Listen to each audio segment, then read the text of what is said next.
My grandmothers were like quilters, and after dinner, they would go to the sort of sewing box and pull out the quilt. And during the evening, that's how they would wind down. And I would just sort of find that sort of moment to be extremely comforting. When I'm presenting a painting, sometimes people feel like they can't judge that painting or that they don't understand it. They'll say, well, I'm not educated, or I don't know art. But you'll never hear people talk that way about quilts.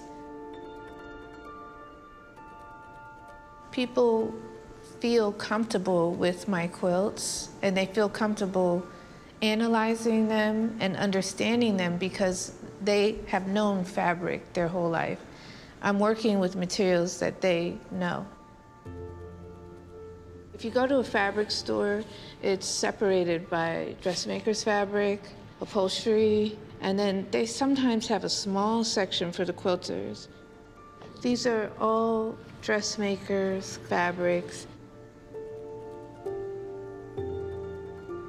Every person who sews, they save their remnants.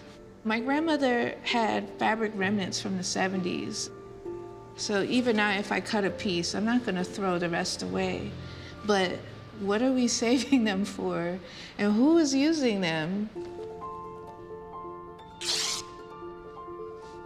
The quilts are like extraordinary. The color, the pattern is so intricate and so beautiful in itself. I mean, it's a work of art in itself, not the finished work, just the process of building.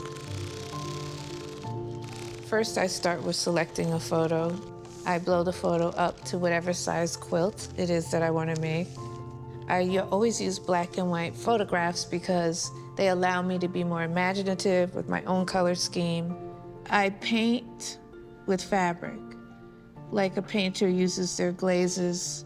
If I want to show like depth of a figure, show that the arm has form and three-dimensionality, I'll use layers of sheer fabrics. I can't add gloss, I can't add a gel, I can't add water to lighten. I have to have the thinner fabrics. So I deliberately obscure whether the person is, you know they're black, but you don't know if they're light brown black or dark brown black. The colorists are not allowed to get a bead on it. I'd rather them have to focus on other aspects of him. He's a black boy, boom, now what? My artwork, I want people to look at it and feel good, and feel whole, and feel seen, and feel healed. And not just black people, but all people.